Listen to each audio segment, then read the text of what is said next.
Hey there, watch enthusiasts. Welcome back to Air Amir Watches. I'm your host, Tim, for today's tutorial on using the background layer for your watch design. Today, I'll give you an inside look at how to use our Photoshop file to design your own custom watch background.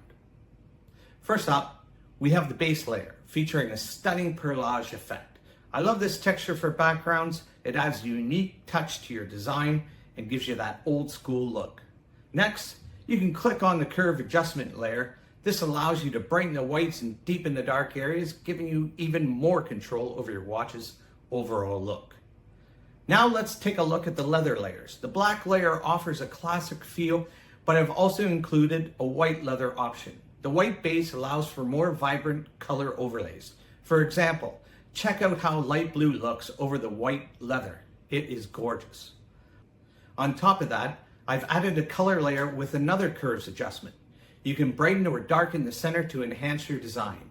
Even without adjustments, the colors pop beautifully.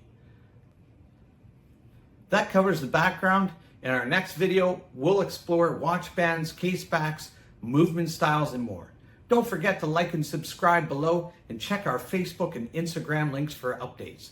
Thanks for watching, and I'll see you in the next one.